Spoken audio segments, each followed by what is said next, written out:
Not even the Olympics seem able to reunite America as one nation. The news coverage seems to focus on controversy and contempt.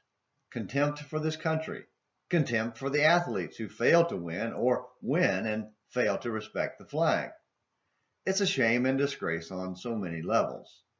Sadly, the controversy and contempt are a continuation of the division and debate about civil rights, segregation, and slavery. Sometimes it seems as if we're on the verge of another civil war.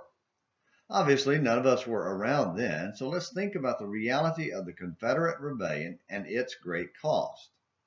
About 620,000 soldiers died in that conflict, along with untold numbers of civilians. It was the bloodiest war in American history, perhaps in payment for the blood of untold numbers of people who had been enslaved and died in the building of the nation. When we study the story of Absalom's rebellion against his father David, there's a tendency to focus solely on David and Absalom and forget it was a bloody civil war as well.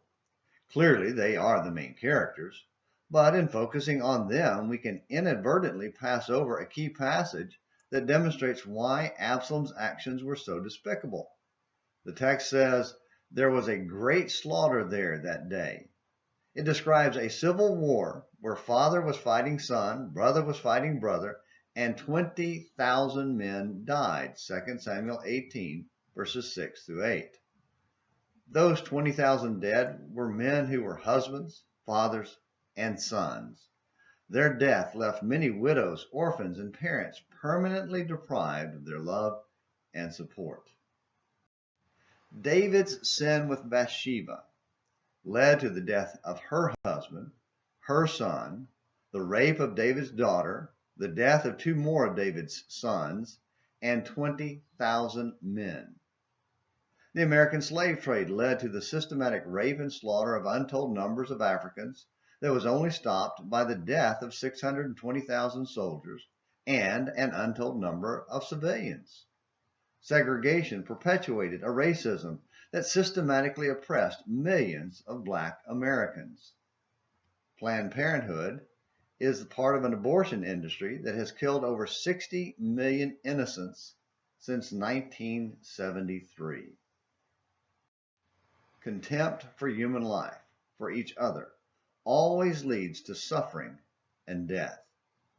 And every sin arises from contempt for life, either our own or someone else's, or our Lord's life that was taken on the cross because of our sin.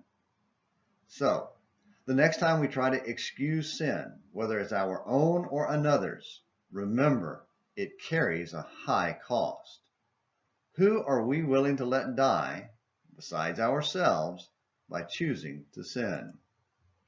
Instead, let's turn away from contempt for others and call for unity around the cross of Jesus Christ. Let his death and life join us as one people. Thank you for watching Morning Minutes in the Bible. Until tomorrow, this is James McClenny hoping you have a great day.